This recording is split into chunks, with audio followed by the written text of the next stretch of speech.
firmar decretos. Si va a nombrar jueces distintos, es probable que estos decretos los esté firmando esta semana.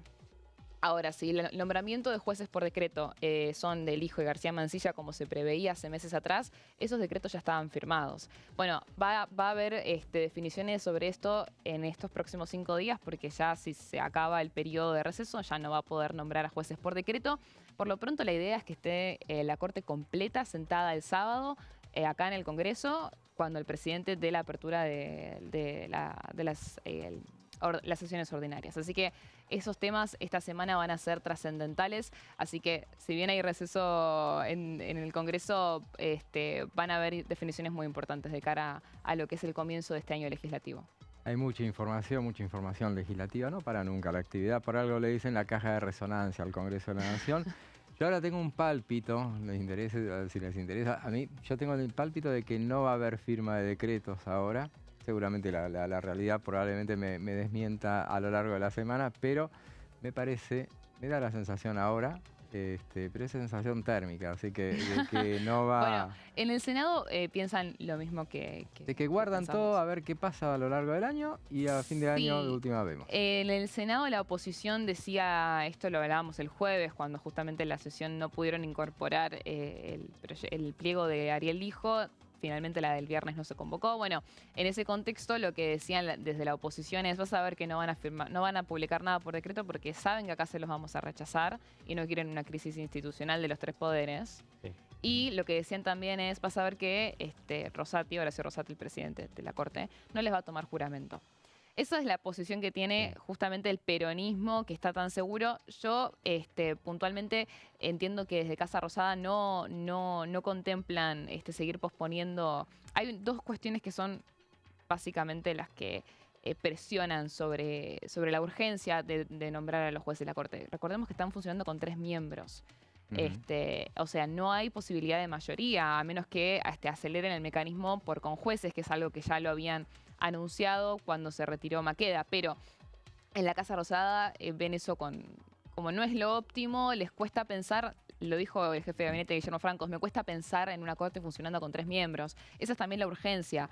De todos modos, la decisión que tenían con respecto de avanzar con los decretos tenía una determinación muy alta cuando fue, o sea, antes de lo que fue el escándalo por Libra.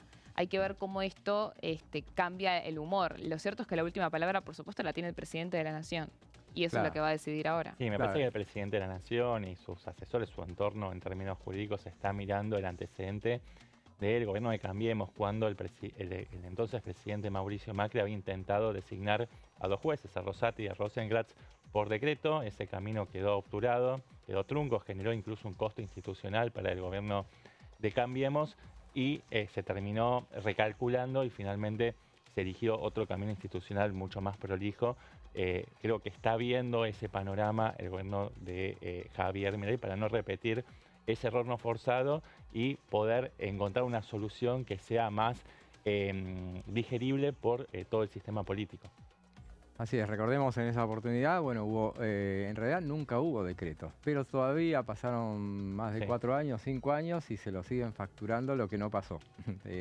No, pero sí hubo un intento, ¿no?, de avanzar en ese sentido por decreto. Claro, pero no se produjeron los decretos, es lo mismo que está viendo ahora, te amago pero como que está más generalizado. Por ejemplo, una de las cosas que se dice ahora, se insiste en que la Constitución lo habilita.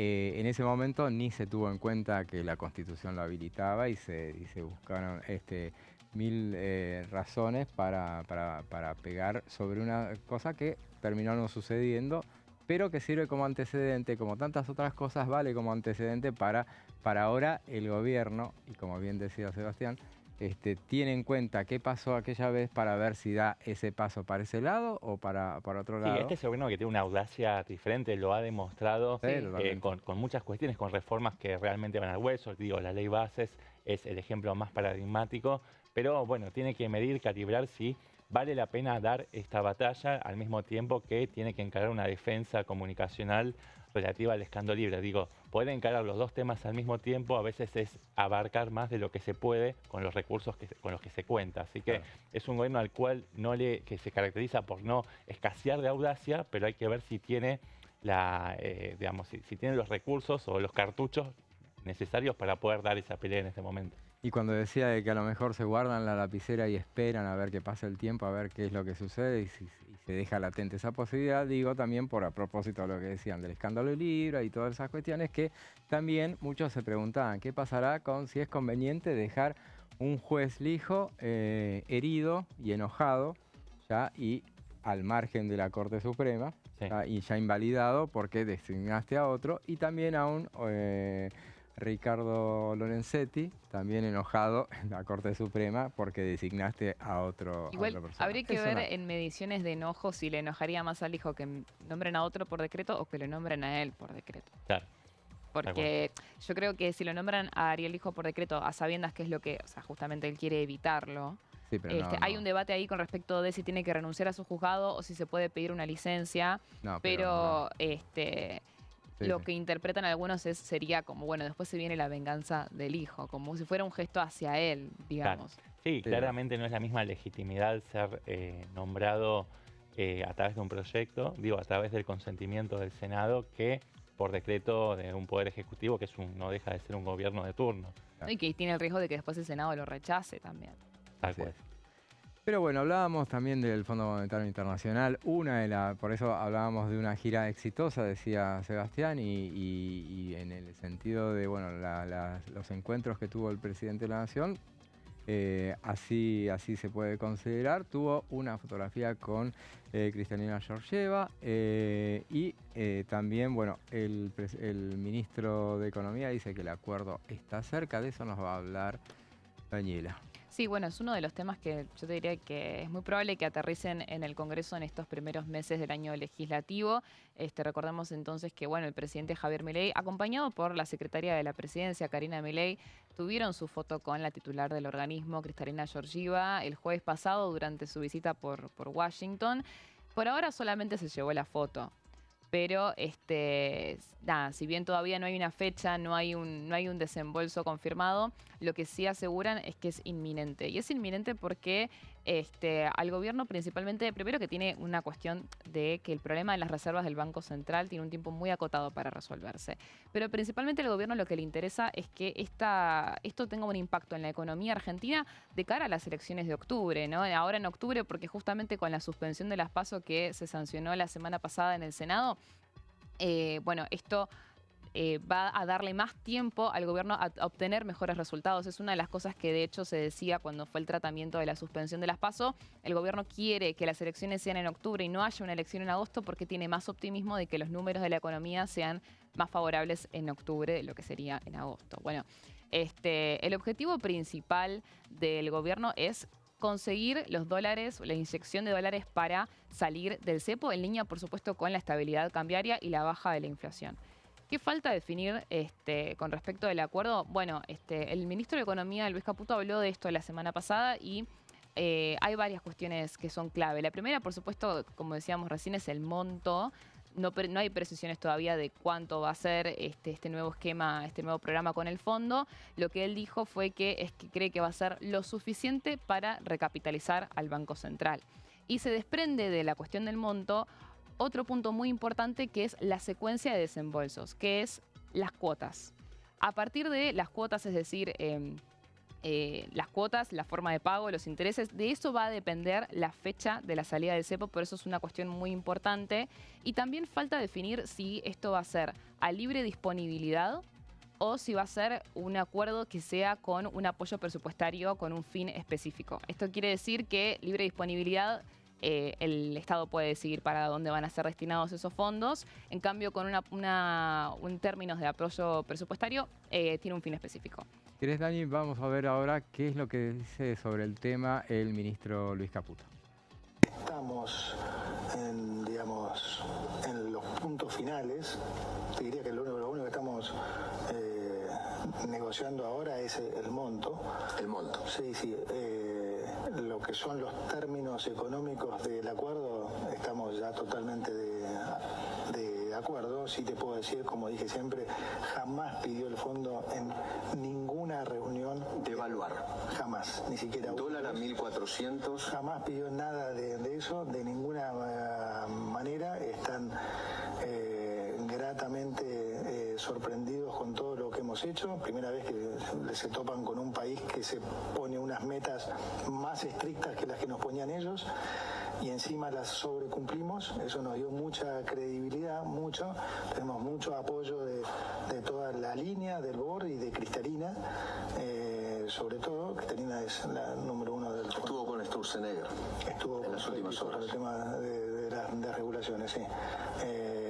Y nada, y tenemos mucho apoyo total, y ahora viene la parte también en la que ellos, digamos, nosotros tenemos que pasarlo por el Congreso, acordar el monto final, cómo se desembolsa, Congreso, y después ellos al BOR. El monto, 10.000, 12.000, 15.000, 20.000. El monto no lo puedo decir. ¿Está en ese rango? No lo puedo decir, pero digamos, va a ser un monto suficiente para recapitalizar el Banco Central, y aprovecho para aclarar que no va a implicar que aumente el nivel de deuda del país. Ministro, ese dinero que le dé el fondo, ¿es de libre disponibilidad? Ese dinero está dentro de un esquema que vamos a anunciar en su momento. O sea, sí. Como se hizo en algún momento, esos dólares van a estar en el Banco Central y disponibilidad de los que quieran comprar dólares. Va a ser parte del esquema que vamos a ese esquema se hace con el fondo. Sí. Todo eso, o sea, todo eso dinero... todo eso es lo que acordamos con el fondo. Digo, no puedo dar detalles, obviamente, porque todavía no, pero todo lo que hemos acordado con el fondo, y como digo, no, digamos, está muy bien armado. Y lo escuchábamos con los colegas de A24 al ministro de Economía hablando de, dando un detalle importante, no menor, que va a pasar el acuerdo por el Congreso de la Nación. Bueno, recién escuchábamos que el ministro decía que está intentando, están negociando que dentro del esquema contemplen que sean términos de libre disponibilidad, ¿no? Eso quiere decir que pueda elegir del destino de esos fondos. Y a partir de la cuestión del destino de los fondos, menciona algo muy importante el ministro, que en su momento también lo mencionó el presidente Javier Milei, que es ¿a dónde van a ser direccionados esos dólares? Bueno, la idea es que sea para sanear el balance del Banco Central. O sea, no va a incrementar deuda. Y en su momento el presidente insinuó que eso podía llegar a ser un argumento para no tener que pasar por el Congreso, porque no iba a incrementar la deuda, simplemente cambia de acreedor, se van a utilizar para que el Tesoro cancele las letras intransferibles en manos del Banco Central. Pero recién lo escuchábamos al ministro que confirmaba que dentro de los pasos que está contemplando a seguir, que quedan en este primer cuatrimestre del 2025, es que pase por el Congreso, si quedaba alguna duda con respecto de eso. Porque es muy clara la ley, lo que le dicen en la famosa ley Guzmán, ¿no? Porque es una ley que se sancionó en el 2021, cuando estaba a cargo de la cartera de Economía Martín Guzmán durante la presidencia de Alberto Fernández.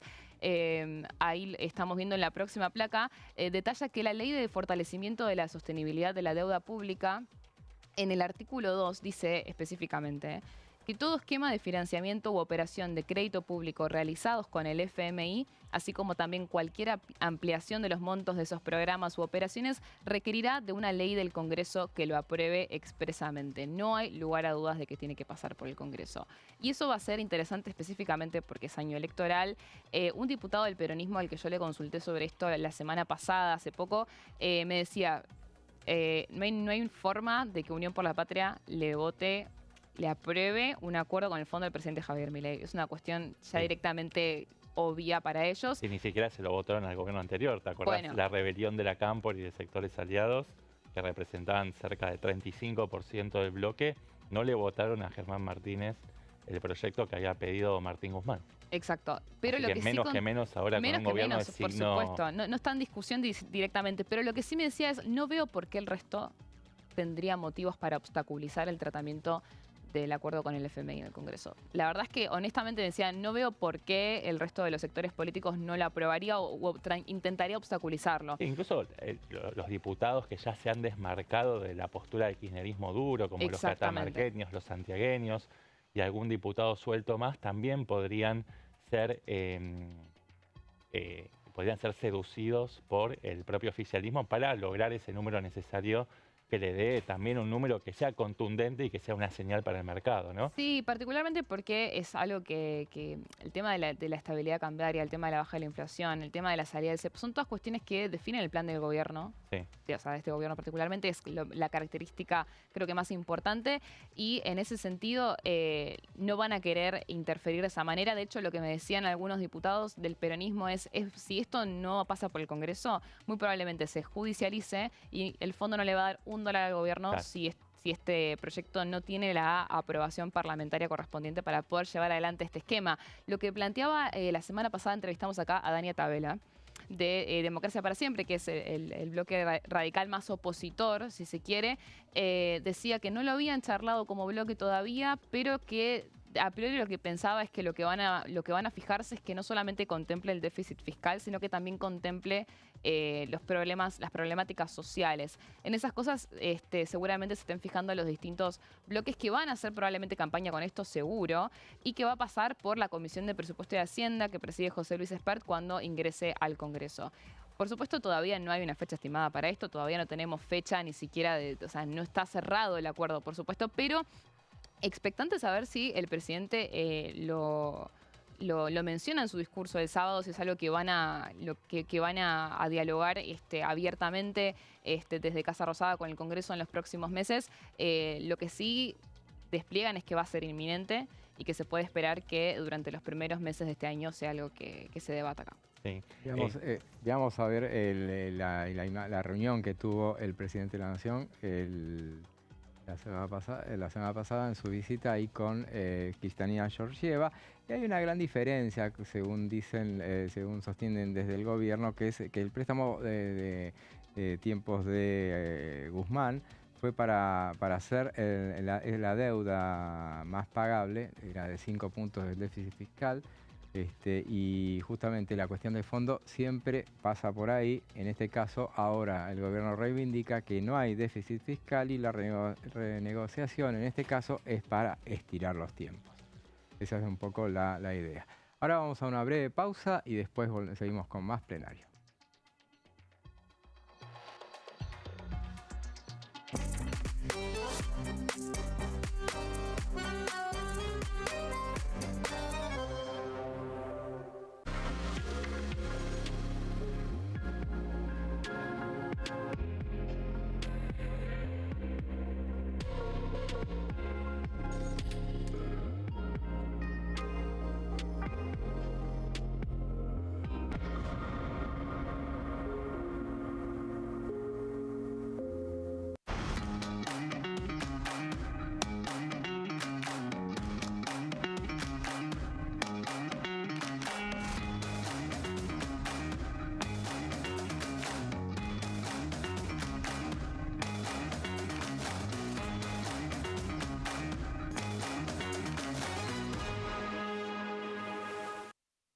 Dengue, Zika y chikungunya. ¿Cómo protegerte de la picadura de mosquitos? Para prevenir el dengue, Zika y chikungunya, evita que el mosquito te pique. Usar repelente siguiendo las indicaciones del envase. Cubrí brazos y piernas con ropa clara. En casa, pon espirales o tabletas. Usa tules o mosquiteros sobre camas o cunas. Coloca mosquiteros en puertas y ventanas.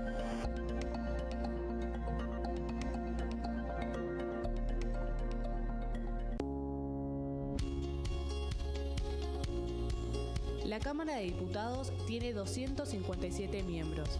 Los diputados debaten y sancionan leyes que rigen en todo el territorio nacional.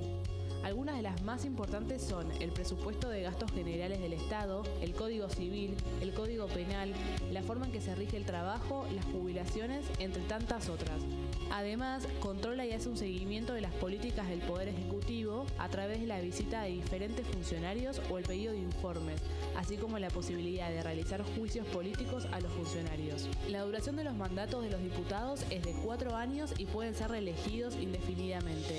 Desde el momento en que asumen y hasta el final de su mandato, no pueden ser acusados, interrogados judicialmente, ni molestados por las opiniones o discursos que imitan desempeñando su mandato.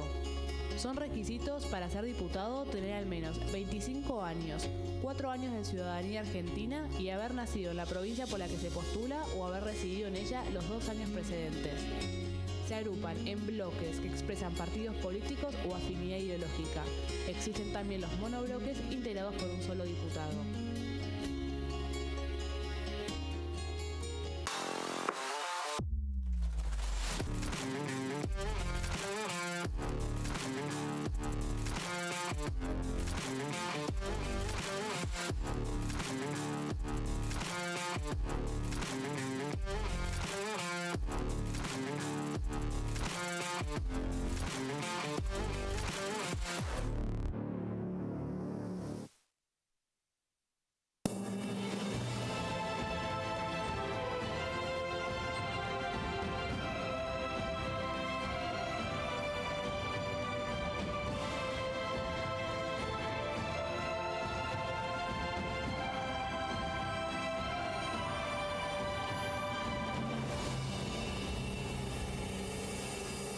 ¿Cómo prevenir dengue, zika y chikungunya? Para prevenir estas enfermedades, evita que el mosquito te pique y no lo críes en tu casa. El mosquito que transmite dengue, zika y chikungunya se cría en recipientes que juntan agua en los hogares.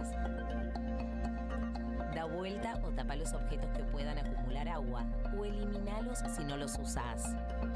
Limpia y cepilla frecuentemente desagües y libera canaletas de hojas y o tierra.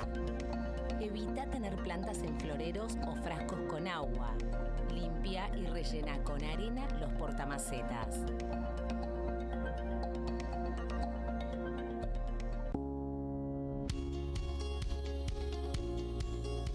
Cuando un proyecto de ley ingresa a la Cámara de Diputados, ya sea creado por un legislador, enviado por el Poder Ejecutivo o producto de una iniciativa popular, se trata primero en las comisiones correspondientes para luego ser tratado en el recinto por los diputados.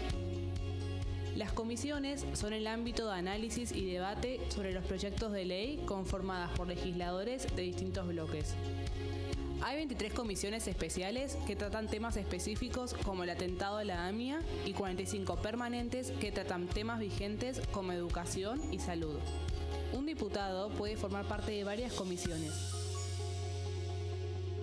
Cada comisión se compone de un presidente, un vicepresidente y de 3 a 5 secretarios. La duración de los miembros de las comisiones permanentes y especiales es de 2 años.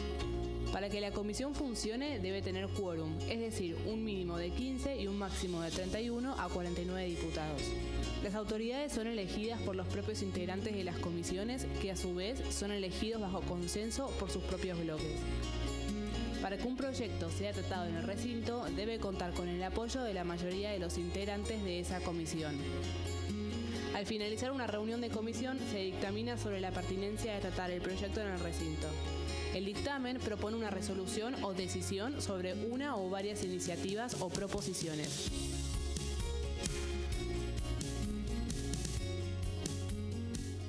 En este momento, millones de niños y niñas tienen desnutrición severa. Algunos están tan débiles que apenas pueden pararse. Pero con tu ayuda podemos salvar a los niños. Este alimento terapéutico listo para usar está lleno de vitaminas y nutrientes esenciales que ayudan a los niños y a las niñas a recuperarse de la desnutrición. Gracias a personas como vos, ayudamos a salvar a millones de niños cada año. Da un simple paso. Dona ahora y ayúdanos a seguir salvando vidas.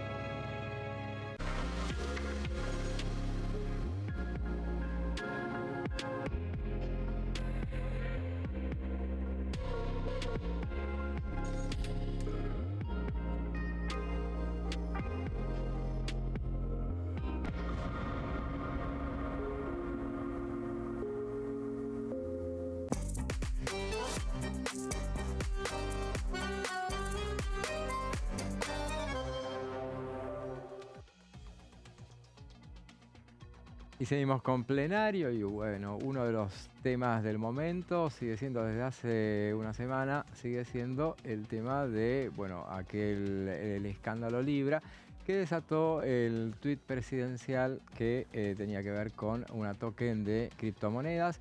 Inmediatamente después, bueno, se anunciaron amagues de juicios políticos. El primero en tomar medidas al respecto fue Unión por la Patria, que hizo una conferencia de prensa el lunes pasado, después anunciando que irían por el juicio político contra el presidente de la Nación por ese tema, y finalmente, promediando la semana, terminó presentándolo. Veamos qué decía el presidente del bloque de Unión por la Patria el lunes pasado en conferencia de prensa.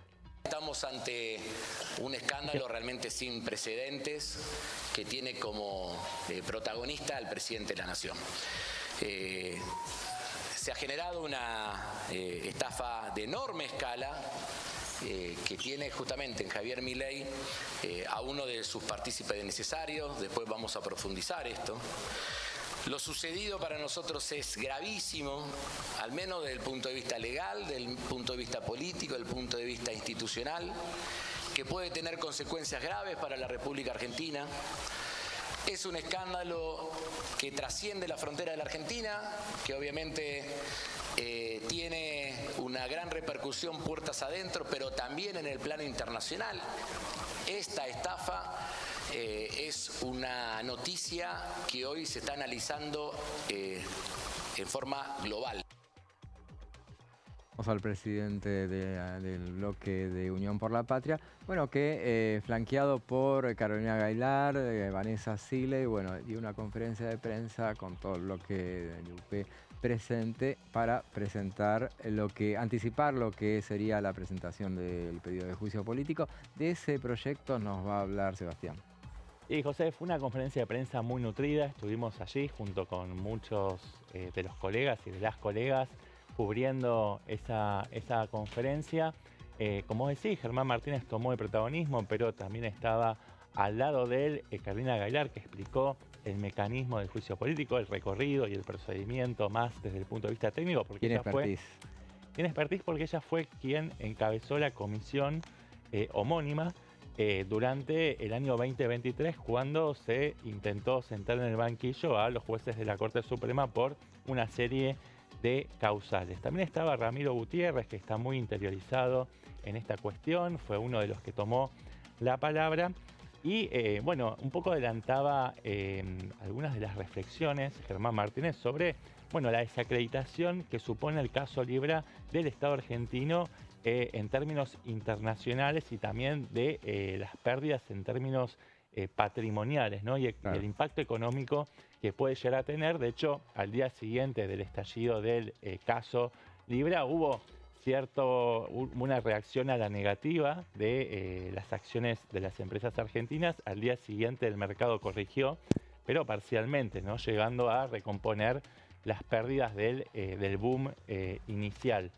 Pero bueno, el juicio político en este caso tiene que ver con otras motivaciones, digo, más allá de las consecuencias indirectas que puede tener, tiene más que ver con graves hechos que configuran causales de responsabilidad política, ¿no? Hay que hacer hincapié acá y subrayar que acá lo que se investiga es la responsabilidad política del presidente y de su entorno y no de las responsabilidades penales, porque eso le compete a la justicia ordinaria y eso se tramita en sede judicial. El juicio político no es un instrumento que imparte justicia, es un instrumento que está previsto constitucionalmente en el artículo 53, en el 59 y en el artículo también 60 de la Constitución Nacional para deslindar las responsabilidades políticas de un presidente o de altos funcionarios por la comisión de delitos o también por mal desempeño. Pero bueno, ¿qué es mal desempeño, no? Porque muchas veces escuchamos ese concepto y no tenemos una idea exacta, más bien tenemos una idea más bien vaga de lo que significa.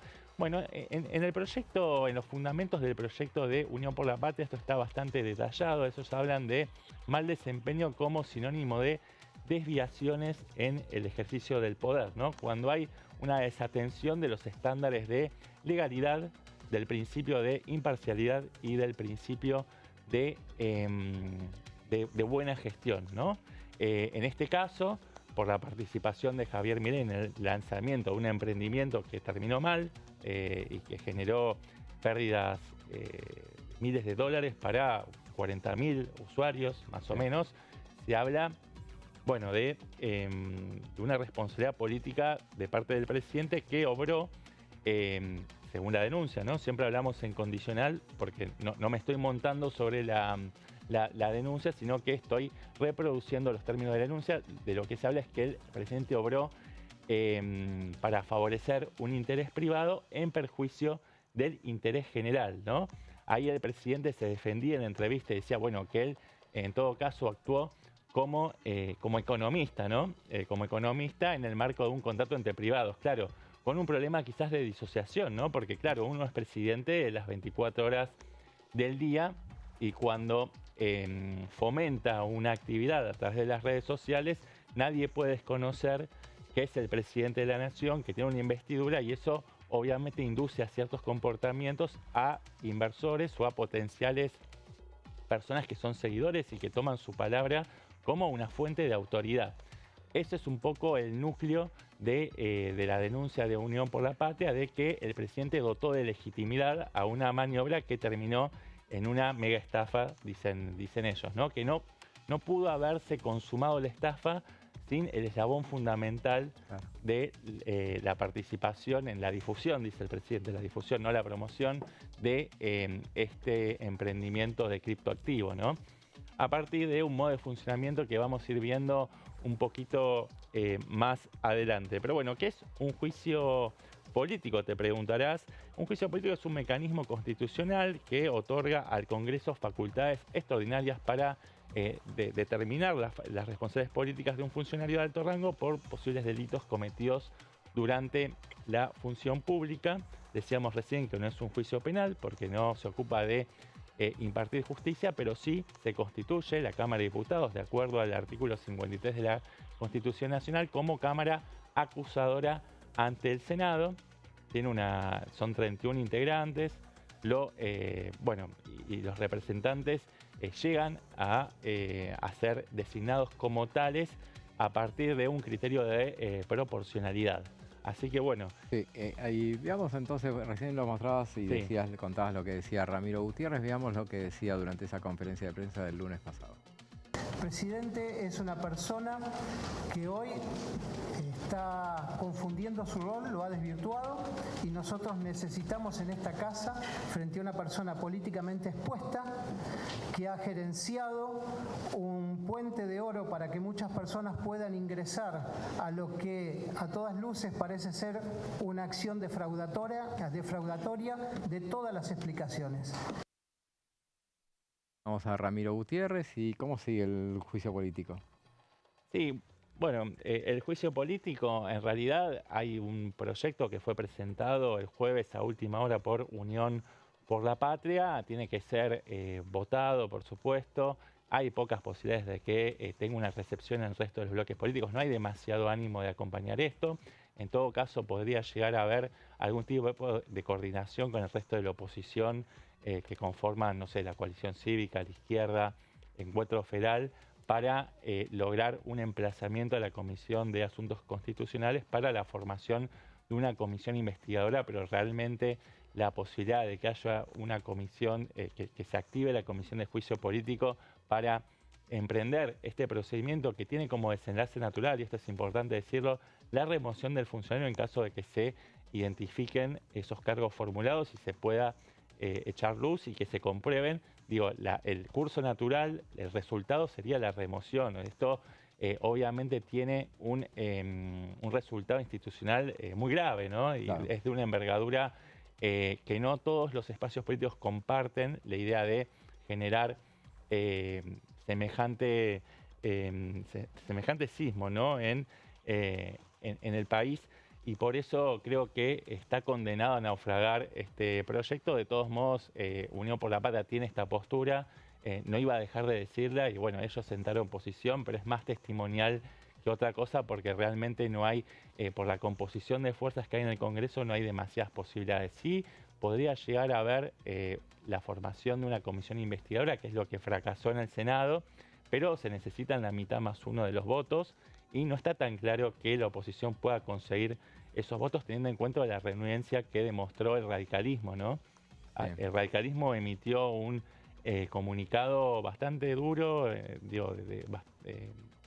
con un tono bastante crítico, pero no aventuró ningún tipo de camino para hacer algún tipo de investigación desde el punto de vista parlamentario.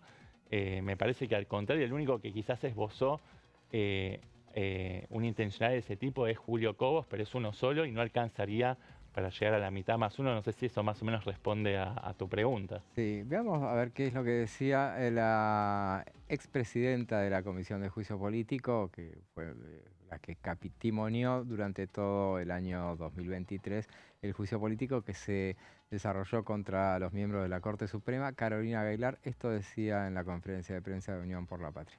Nuestro bloque, como relataba nuestro jefe de bloque, ha definido presentar en esta semana el pedido de juicio político contra el presidente Javier Milei, porque es la herramienta institucional que establece la Constitución Nacional en el artículo 53 para determinar responsabilidad cuando obrare el presidente de la Nación con mal desempeño o cometiere delitos en el ejercicio de la función pública o crímenes comunes.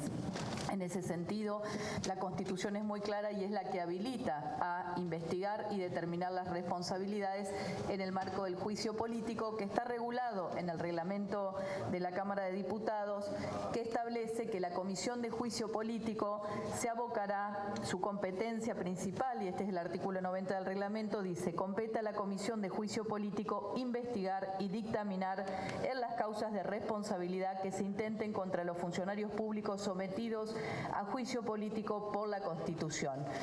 Dentro de los funcionarios públicos sometidos a juicio político por la Constitución, en el artículo 53 está el presidente de la Nación. La Comisión de Juicio Político es una comisión investigadora de este Congreso para estos casos puntuales cuando se trata del presidente de la Nación, la vicepresidenta u otros ministros. Por eso es la comisión que tiene competencia para intervenir en este asunto y llevar adelante la investigación. Escuchábamos a la diputada Carolina Gaylar hablando, bueno, del juicio político. Sí, ella justificaba la conveniencia de elegir este Instituto de Juicio Político como camino para echar luz sobre, bueno, esta trama de relaciones entre el entorno presidencial con un conjunto de actores que habrían sido los organizadores y promotores de este emprendimiento Libra, ¿no? Que terminó, bueno, con una inflación artificial del precio, y cuando quienes habían sido los inversores iniciales retiraron sus posiciones y vendieron esos tokens en el mercado a un precio que ellos consideran que ya era suficiente, se retiraron con ingentes fortunas y dejaron al desamparo a los inversores genuinos que después que se sumaron cuando había un sendero de crecimiento exponencial del precio de la moneda. Lo que se sospecha desde Unión por la Patria es que estos founders o insiders, que son los inversores originales, que están están vinculados a, bueno, Hayden Davis, a Mauricio Novelli, también a Julián P., tenían acceso a información confidencial, y de hecho lo que hablan es que había una coordinación entre el tuit del presidente Javier Milei con la compra masiva a través de bots automatizados de esta moneda, de esta criptomoneda, a un precio tendiente a cero al principio. Eso lo que generó fue una alza repentina del precio de este token, y cuando llegó al punto más alto se dio este efecto de dump and pump, ¿no? Que significa pump and dump. En realidad, pump es inflar, lo hago así gráficamente, ¿no? Inflar artificialmente el precio, y cuando llega a un techo, los inversores se retiran. Además, hacen este efecto de rug pull, ¿no? Que es tirar, literalmente es tirar de la alfombra, ¿no? Cuando llega un precio alto, ellos tiran de la alfombra, venden y se aprovechan también de una situación de cartelización, porque concentran entre el 70 y el 80% de los títulos. Eso, perdón, es muy llamativo, porque lo que escuchaba algunos especialistas en el mundo cripto, no es mi caso, pero lo que decían es llamativo que justamente tengan el 80%, cuando en realidad recién sacás una criptomoneda, tenés el 10, 15%, porque recién la estás sacando, querés que el mercado determine el precio de esa criptomoneda, pero ya de entrada pones millones de dólares en una criptomoneda, tenés el 87, creo, % de esa criptomoneda. eso te da el indicio de que quizás había una información privilegiada circulando porque había una centralización muy importante, creo que aparte eran 9, o si no me equivoco, sí, 9, una centralización de 9 que tenían el 87% de la criptomoneda y decís, bueno, quizás acá había un plan detrás. Sí, podían manejar el dinero y además contaban, esto lo decimos siempre incondicional, ¿no? De acuerdo a la denuncia, contaban con información anticipada de que el presidente iba a tuitear a las 7 de la tarde y efectivamente ese tuit apareció, lo cual profundizó el alza del valor de esa moneda y poco tiempo después se derrumbó estrepitosamente el valor y las personas que habían ingresado porque confiaban en la palabra del presidente, bueno, se vieron de alguna manera con un resultado altamente negativo, ¿no? Se desplomó el valor de las monedas que habían comprado. Eso es lo que se denomina en la jerga o en el glosario cripto, bueno, rug pull, ¿no? Tirar de la alfombra. Exacto. Bueno, ahí va a ser clave ver el rol del presidente en cuanto a si él sabía, si habían tenido como esa estrategia de plantear, bueno, yo apenas lanzo esta criptomoneda, cuento con que vos la difundas, cuento con tu influencia en el mundo para que esto se promocione, o si... Sí, quedó un manto de sospecha, pero también quedó una nube de confusión, ¿no? Donde no se sabe hasta qué punto el presidente había pactado o no con si recibió también dinero a cambio o no. También eso es una cuestión, no solamente la cuestión de intencionalidad, sino si hubo un beneficio también desde ese lugar, que son cuestiones que igualmente en el juicio político, en un eventual juicio político, lo que planteaba Unión por la Patria cuando hizo la conferencia, decían, la idea es justamente investigar cuál es el rol del presidente detrás de todo esto, porque el juicio político te otorga herramientas para investigar que no te otorga una comisión investigadora necesariamente, pero que no estaban buscando, a menos que las pruebas sean súper contundentes y graves, llegar al punto de destituir al presidente de la nación, ¿no? Sí, vos sos demasiado benévola. Yo creo que sí estaban buscando... Yo lo que digo es, hicieron muchísimo hincapié, ellos están pidiendo un juicio político para que tiene el objetivo final de llegar a una destitución y durante toda la conferencia dijeron, nosotros no lo queremos destituir. A mí solamente me parece llamativo, porque si vas a tomar una medida quizás que tiene este nivel, bueno, al menos sos consciente de hasta dónde puedes llegar, ¿querés realmente llegar ahí o cuál es el objetivo realmente de pedir este obviamente el número no lo tienen, así que no hay manera de que un juicio político vaya a prosperar. Sí, en la misma... Veamos ahora qué decía un comunicado, un pronunciamiento de los senadores del PRO. Vamos a ver ahora sobre el tema.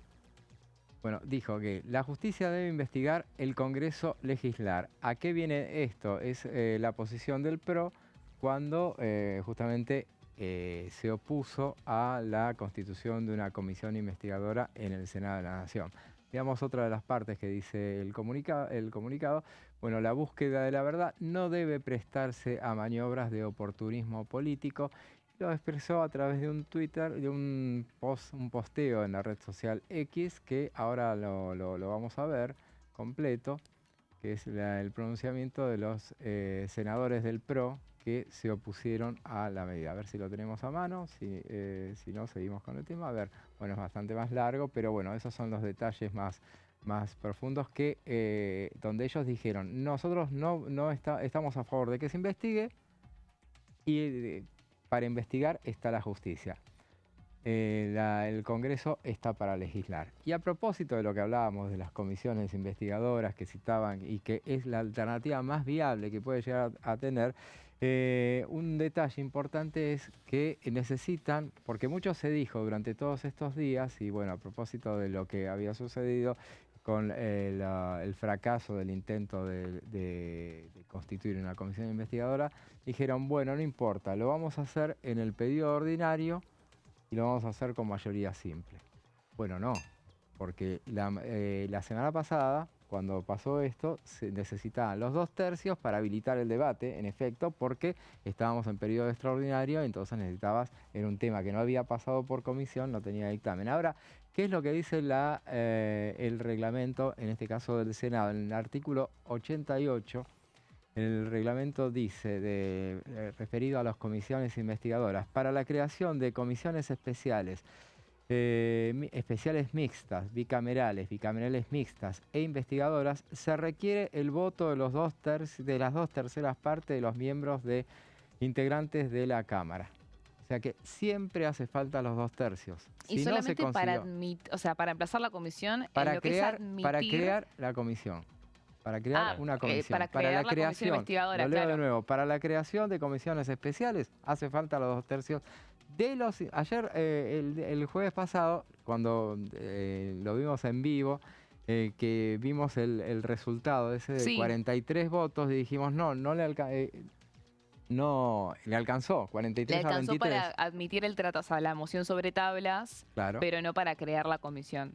Claro, no, pero cuando vimos la votación de la creación, que se quedó corto por 43 votos, pensamos que sí, le alcanzaba, porque 43 a 23.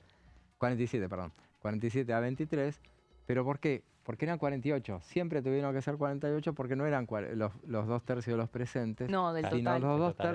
los 2/3 partes de los miembros integrantes de la Cámara. Sí. Entonces hace falta los 2/3. No, y aparte también en lo que respecta del tratamiento de un juicio político que tiene que pasar por la comisión de juicio político, tendrían que también primero emplazar la comisión para admitir recién el tratamiento de un juicio político. Y eso no tiene el número. Que sí lo tuvo para iniciar el debate que les duró todo un año con los miembros de la Corte. Pero ahora no tienen el número porque son 13 solamente los de la Unión por la Patria y los demás no quieren el juicio político. Sí, porque la comisión, en un funcionamiento normal, por una mayoría simple, lo que hace primero es analizar si el pedido de juicio político lo admite para empezar a investigarlo, para empezar a tratarlo. Claro. Como eso o sea, la comisión está sin funcionar, las autoridades quedaron frisadas desde el año pasado, bueno, mismo Unión por la Patria decía en la conferencia de prensa, ante esta situación vamos a tener que ir al recinto y plantear, bueno, primero si podemos emplazar la comisión para a ver si podemos admitir el pedido de juicio político, que recién ahí comenzaría a tomar forma la propuesta. Ese es el objetivo de máxima. El objetivo de mínimo es buscar algún camino que permita mantener viva la llama del escándalo y que siga debatiéndose en el Congreso Nacional. En la Cámara de Diputados, de hecho, Germán Martínez trascendió de que está pensando en pedir una sesión donde se pongan en consideración todos los proyectos. Claro, ahí vas a necesitar 2/3 para el apartamiento de reglamento y después para que se vote a favor.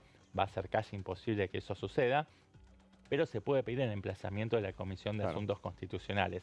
El gobierno, con el rechazo del Senado, a partir de la ayuda y del papelón de la UCR que se partió en dos, logra ganar tiempo y recupera aliento en medio de una situación francamente asfixiante desde el punto de vista de la presión mediática, política y judicial. Pero el asunto no terminó. Acá en la Cámara de Diputados, Unión por la Patria va con este objetivo de máxima de juicio político que tiene prácticamente el camino poco cierto, digamos, tiene el camino bastante incierto, de hecho, pero hay otras alternativas. De hecho, este martes, mañana lo decía recién Daniela, el presidente de la Comisión de Informática y Comunicaciones, Pablo Castro. Ahora vamos a hablar del tema, tenemos todavía todo un bloque más del programa. Vamos a una breve pausa y después seguimos con plenario.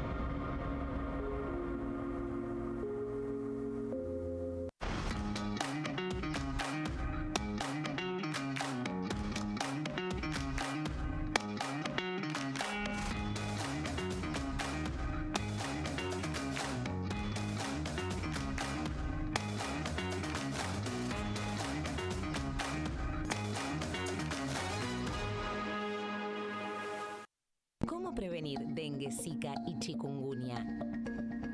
Para prevenir estas enfermedades, evita que el mosquito te pique y no lo críes en tu casa.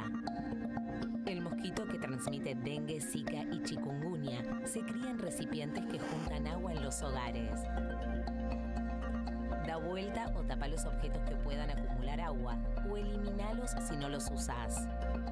Limpia y cepilla frecuentemente desagües y libera canaletas de hojas y o tierra.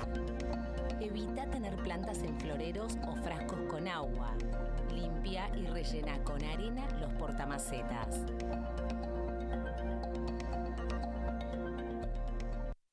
¿Qué diferencia hay entre la Cámara de Diputados y la Cámara de Senadores? La Cámara de Diputados representa al pueblo de la nación argentina. Esto significa que las provincias más grandes y con mayor cantidad de habitantes tienen muchos más diputados que las provincias más pequeñas. La manera de establecer las cantidades es proporcional. La Cámara de Senadores representa a las provincias. Cada provincia envía 3 senadores al Congreso Nacional. El total de senadores es 72, dado que las provincias argentinas son 24. Este es un número fijo. Por ejemplo, la provincia de Buenos Aires cuenta con 70 diputados nacionales y la provincia de Tierra del Fuego con 5. Pero tanto la provincia de Buenos Aires como la de Tierra del Fuego cuentan con 3 representantes cada una en el Senado de la Nación. Cada 2 años, el Congreso Nacional renueva la mitad de sus diputados y 1/3 de sus senadores nacionales. El mandato de los senadores es de 6 años, mientras que el de los diputados es más breve, dura solamente 4 años.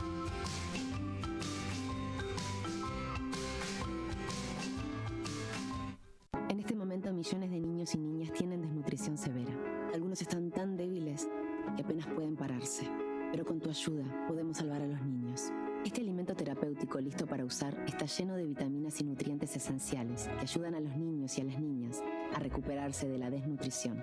Gracias a personas como vos, ayudamos a salvar a millones de niños cada año. Da un simple paso. Dona ahora y ayúdanos a seguir salvando vidas.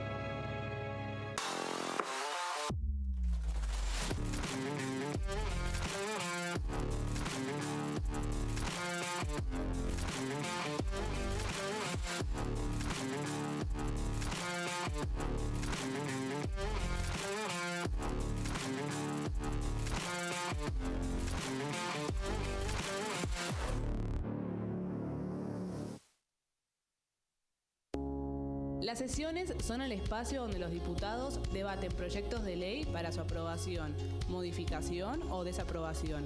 En una misma sesión se pueden tratar varios proyectos de ley. Desde el 1 de marzo, cuando el presidente las inaugura, se desarrolla el periodo de sesiones ordinarias. Entre el 1 de diciembre y el 28 de febrero se extiende el periodo de sesiones extraordinarias que solo pueden ser realizadas a pedido del presidente de la Nación. En el recinto, el bloque oficialista se dispone a la derecha del presidente de la Cámara, el bloque opositor mayoritario a la izquierda y en el centro los bloques con menos cantidad de integrantes. En el tratamiento, en general, los diputados tienen 7 minutos y los jefes de bloque entre 20 y 12 minutos conforme al número de legisladores que representen. La sesión es dirigida por el presidente de la Cámara de Diputados, que administra el uso de la palabra y las distintas instancias del funcionamiento. A la izquierda del presidente está el secretario administrativo, a la derecha el secretario parlamentario y debajo de él están los taquígrafos, que registran cada uno de los testimonios.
último bloque de plenario y bueno, hacíamos referencia durante el programa a la gira presidencial de la semana pasada por Estados Unidos, bueno, para participar de una reunión de la CEPAC. Bueno, una gira que, bueno, vamos a ver ahora imágenes, pongo yo, de la misma, pero una gira que dejó un sabor, como decíamos, un sabor dulce por finalmente los resultados que tuvo en cuanto a la reunión que se especulaba mucho si la tendría, si no la tendría, el encuentro que tendría con el presidente de los Estados Unidos, si finalmente se concretaría. Se sabía que, ahí vamos a ver, vemos la imagen, la participación del presidente en uno de los discursos que brindó en ese evento. Y bueno, muchos habían especulado, donde se sabía que iban a participar en esta reunión donde él hizo uso de la palabra, sí, que iba a estar el presidente, pero bueno, si iban a poder, el presidente de Estados Unidos, si iban a poder encontrarse. Recordemos, hay un encuentro bilateral que con el que sueña el presidente tenerlo, pero por los usos y costumbres de los presidentes de Estados Unidos, durante los primeros 6 meses no tienen reuniones con sus pares. Y en este caso, Milei debe haber sido entonces, en cambio, el primero que se reúne con él en Estados Unidos. No fue una reunión bilateral, pero sí fue un encuentro donde, bueno, hubo algo más que una fotografía entre ambos. Sí, de hecho, la oficina y entonces de prensa, perdón, José, con respecto a esto que estás mencionando, la oficina de prensa de Casa Rosada dijeron que lo había invitado a la Casa Blanca. Claro. Eventualmente, si eso sucede, será también pionero. Yo creo que igualmente algo clave, aparte de que estuvo la foto, que decían si tienen un dedo arriba o si tienen los dos, y la foto que le está dando la mano, que le dijo que era su amigo, y todos esos elogios, le dijo que estaba orgulloso de él. Más allá de toda la cuestión gestual, claro, entre que no es menor para nada, yo creo que una de las cuestiones también muy importantes que lo decía el propio presidente en el discurso del CEPAC, si no me equivoco, fue que dijo que él quiere que Argentina sea uno de los primeros países que se adhiera a este acuerdo de reciprocidad arancelaria con Estados Unidos, que anunció hace poco Donald Trump. Básicamente no cobra aranceles, sino le cobran aranceles, pero que y habló de que el Mercosur es una suerte de piedra en el zapato y que si no fuera por ese obstáculo, Argentina ya habría avanzado mucho más decididamente en un acuerdo comercial de libre comercio. Si no me equivoco, en este momento es presidente del Mercosur, Milei. En ejercicio... En este momento, justamente, medio chocante que queda como medio eclipsada la noticia porque, claro, no le da la ponderación que le dieron gobiernos anteriores, ¿no? A ese instrumento de integración regional. Milei está pensando más en un esquema multilateral, pero sí con mayor inserción con algunos estados en particular, como Estados Unidos, Israel y Europa, ¿no? Claro.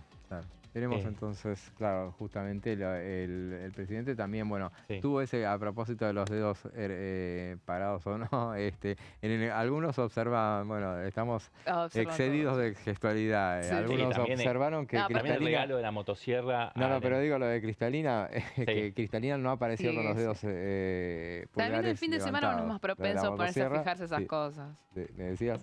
No, fue otro gesto importante. Milei aparece en una conferencia conservadora entregándole una motosierra y en un gesto que fue muy festejado, ¿no? Por todo el entorno y también por el propio Elon Musk, que lo puso en la primera fila, ¿no? De ese evento para las juventudes conservadoras de Estados Unidos.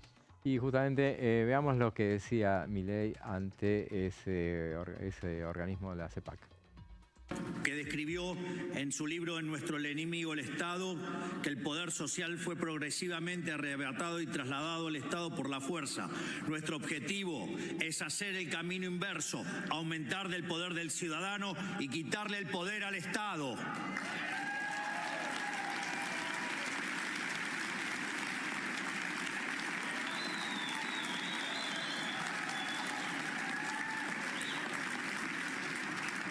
Por su... ¡Afuera!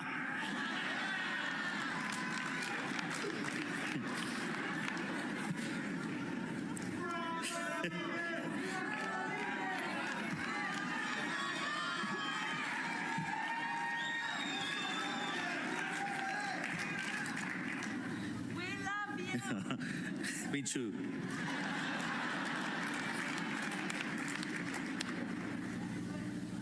Sorry.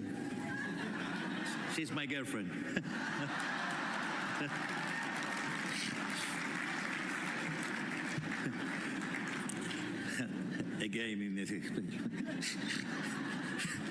Por supuesto, no puede hacerse gestionando mejor el Estado tal cual existe o simplemente administrando correctamente los recursos de que dispone, sino que el único camino racional es achicar el Estado hasta su mínima expresión posible.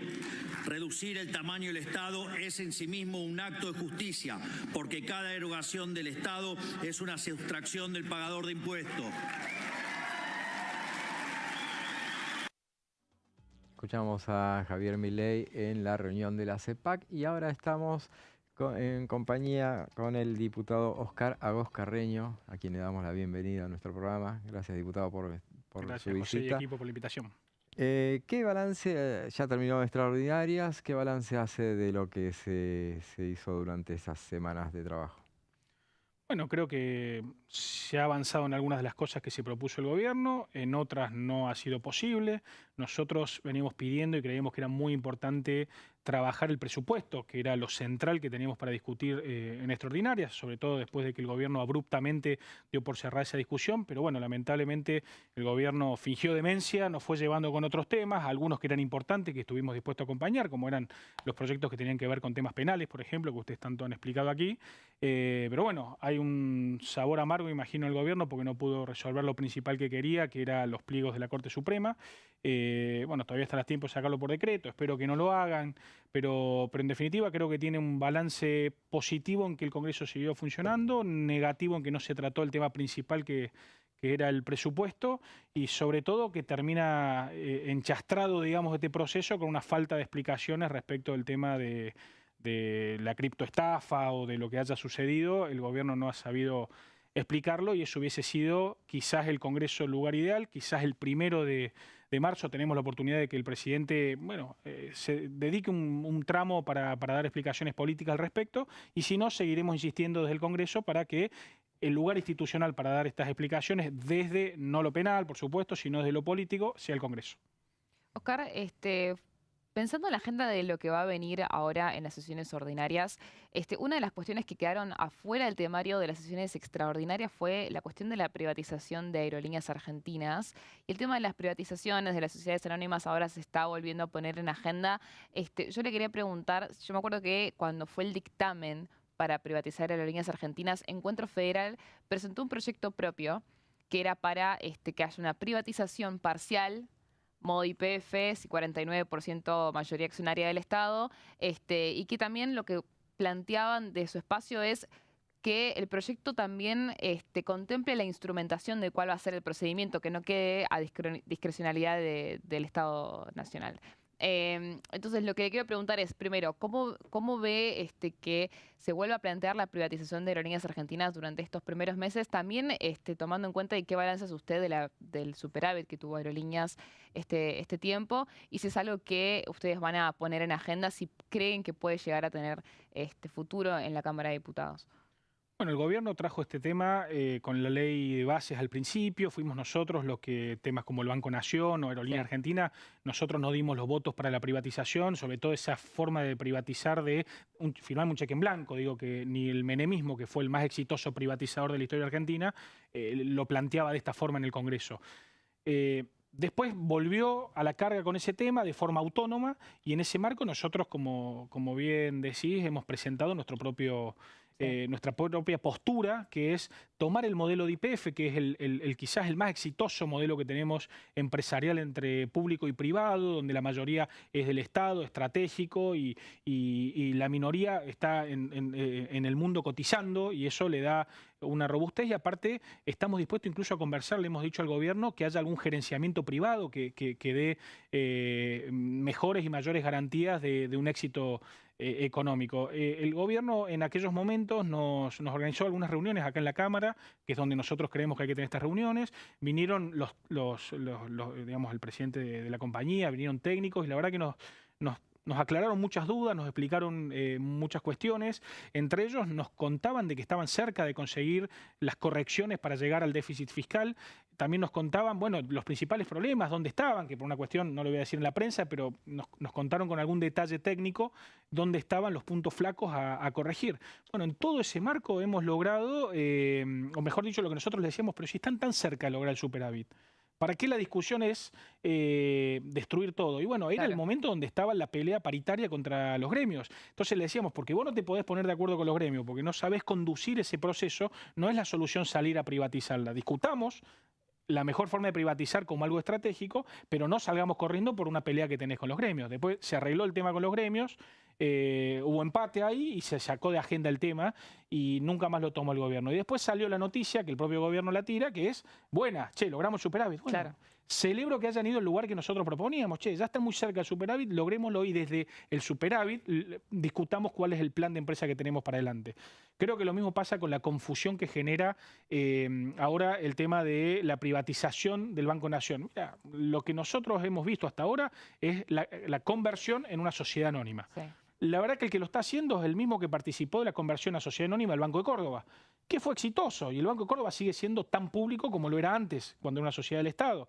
Por lo tanto, creo que vamos a ver qué quiere hacer con el gobierno con estas cosas, qué plan tiene para seguir con las privatizaciones, pero lo cierto es que tenemos que ser muy cautos, sobre todo en este canal donde ustedes hacen ese trabajo un poco evangelizador de hacer la sintonía fina. Bueno, acá lo que está pasando es no una privatización porque nosotros en su momento la hemos trabado como bloque. Ahora, si el gobierno quiere que retomemos y necesitan los votos, estamos dispuestos a discutirlo, pero con estos modelos superadores.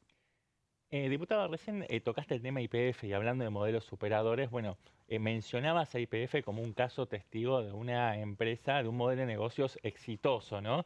Ahora bien, hay toda una discusión acerca del origen de esa nacionalización y en ese contexto, me llegó la novedad, digamos, de que usted junto con el diputado López Murphy presentaron un proyecto para instar al Poder Ejecutivo a presentarse ante los tribunales de Estados Unidos para intentar revertir el fallo adverso que condenó a Argentina a pagar 16.000 millones de dólares por irregularidades en esa expropiación. No sé si me puede comentar un poco más los fundamentos de este proyecto. Bueno, efectivamente el kirchnerismo es un desastre en todo lo que sabemos y es público, no hace falta que nos detengamos o vayamos al pasado. Lo cierto es que hoy, como está funcionando YPF, es otra cosa y tiene que ver con méritos de varios gobiernos que lo fueron llevando a este lugar, pero sobre todo del personal que lo trabaja con eficiencia y lo va llevando más a parecerse una empresa privada petrolera del mundo y no a una empresa pública de la que tanto denota incluso el propio gobierno. Ahora, tenemos una oportunidad de oro que se nos da, que es tratar de conseguir que una jueza de los Estados Unidos revea un dificilísimo fallo que tiene que cumplir la Argentina, y esa oportunidad se nos da por los códigos procesales que tienen allí y algo que se llama la regla 60, que es la que permite que cuando hubo una estafa procesal o situaciones similares que pudieron haber ensuciado el proceso o engañado al juez para tomar una sentencia, se pueda revisar antes de ejecutar. Bueno, en ese marco, existiendo eso que lo ha movido una asociación que brega por los intereses de la Argentina, entendemos que de buena fe, pero lo cierto es que habilitó esa instancia judicial. Nosotros lo que estamos pidiéndole al gobierno es que no deje pasar esa oportunidad, que el gobierno, que anda distraído por muchos temas, bueno, ponga todo lo que tenga que poner para dedicarse exclusivamente a que sus abogados presenten el día de mañana, que es el día del vencimiento, la documentación necesaria que le ha pedido o las opiniones y la documentación que le ha pedido la propia jueza, justamente para tener una oportunidad de que esos 16.000 millones de dólares no haya que gatillarlos de un día para el otro en Estados Unidos en un momento donde realmente la Argentina no está en condiciones de hacerlo. Y eso se puede hacer siguiendo un proceso judicial que no empujó el Estado y debería haber empujado el Estado argentino. Si no lo empujó, bueno, que aproveche la oportunidad de que otro lo empujó y lo abrió para presentar lo necesario y que no haya ninguna excusa de que, otra cosa que fallen en contra, pero que no haya ninguna excusa de que el gobierno presente todo lo necesario tratando de hacer lo máximo de los esfuerzos para lograr de que esto se gane. Recién hablábamos de Aerolíneas Argentinas, veamos lo que decía el vocero presidencial sobre el tema. les quiero contar que Aerolíneas Argentinas confirmó una pérdida operativa de más de 390 millones de dólares para el año 2023, el último año de la administración Fernández. Además, durante los últimos 17 años, Aerolíneas Argentinas registró una pérdida operativa anual promedio de 400 millones de dólares, solo a título ilustrativo para que... bueno, ahí lo tienen en pantalla, y después creo que Javier se los va a repartir. Desde que se estatizó la empresa, no solo que todos los años tuvo pérdida, sino que además la pérdida acumulada es de 6.410 millones de dólares, que por supuesto pagamos entre todos los argentinos. Este es la primera vez que el fisco, que la empresa no le pide dinero al Tesoro Nacional para cubrir sus necesidades, y de hecho me voy a tomar el atrevimiento, porque repito, es histórico, la carta que se le presenta al secretario de Transporte Mogueta por parte de la empresa, donde es un poco más larga, pero tengo el agrado de dirigirme a usted en respuesta a la nota del 3 de diciembre de 2024, a fin de informarle que a esta secretaría que Aerolíneas Argentinas S.A. no va a solicitar ayuda financiera del Tesoro Nacional para el primer trimestre del presente año. Esto significa, por supuesto, un cambio histórico en lo que representa no solo a Aerolíneas Argentinas, sino al manejo de las empresas públicas, o cómo el Estado maneja las empresas públicas. Esto se logró, como siempre decimos, gracias a la motosierra profunda, que incluyó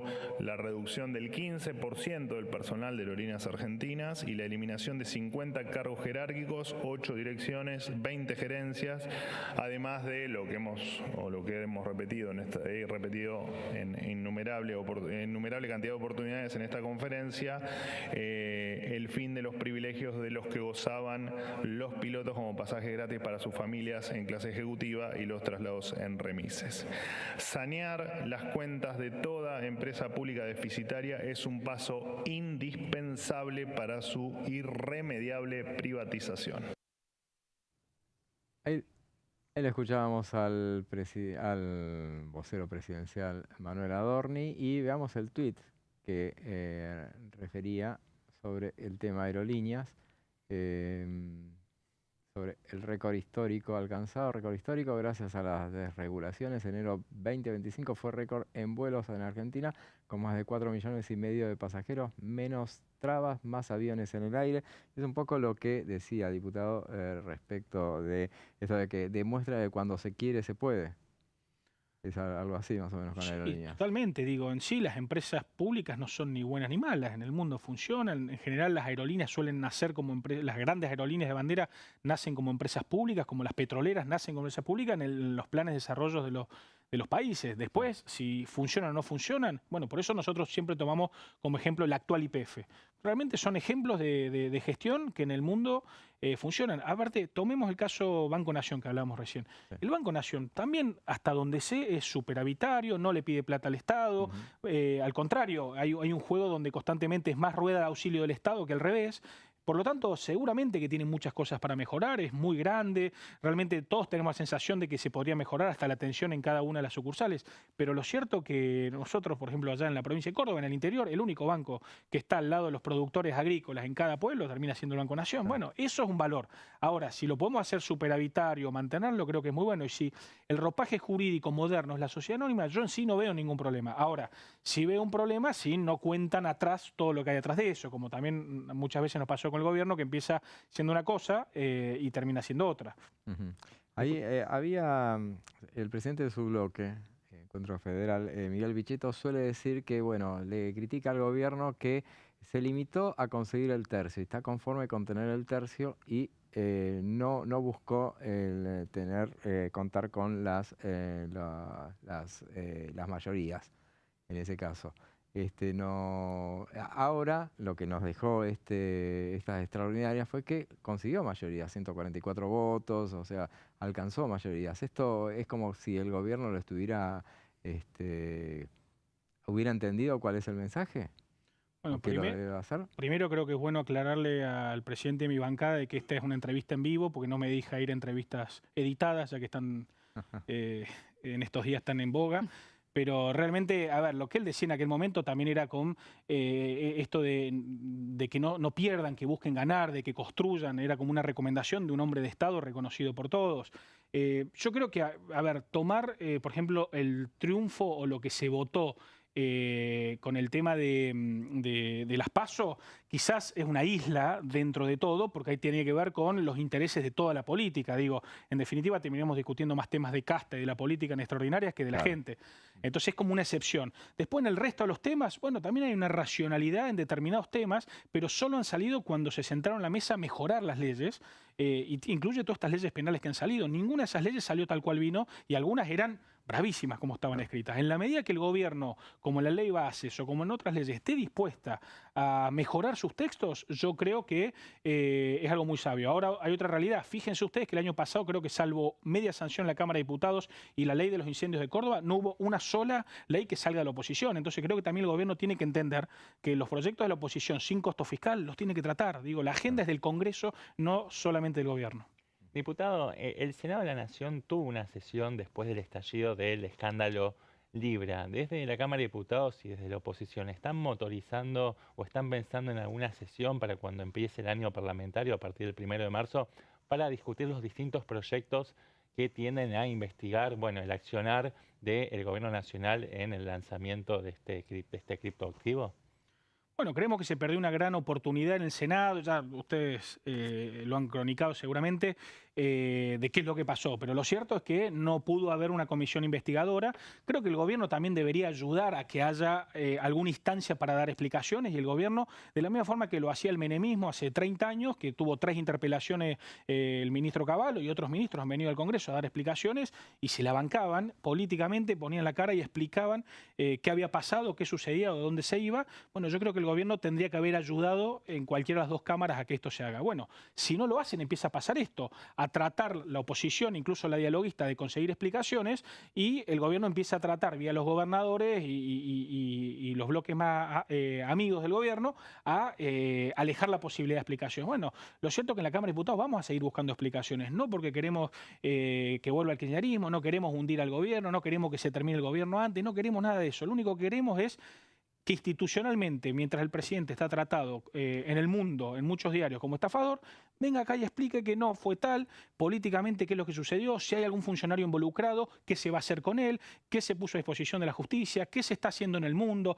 por qué en algún momento se confundió al abogado del Estado, del presidente, con el abogado o el jefe del Ministerio de Justicia. Bueno, esas explicaciones políticas, que entiendo que es un momento incómodo, lo entiendo, pero vamos a insistir. Seguramente pediremos en comienzo de marzo varios bloques, algún tipo de sesión o algún tipo de funcionamientos en las comisiones para que los 9 proyectos que hay dando vuelta presentados por bloques dialoguistas que no incluyen el juicio político sean tratados efectivamente. Perfecto, diputado. Muchísimas gracias por su visita. Muchas gracias a ustedes. Bueno, llegamos al final de esta edición de plenario. Gracias, Dani. Gracias, Eva. Gracias a ustedes. Bueno, y nosotros nos volvemos a encontrar mañana a partir de las 15. Ahora la dejamos en compañía de Pasos Perdidos, Amanda Alma, Fernando Fraquelli. Será hasta mañana.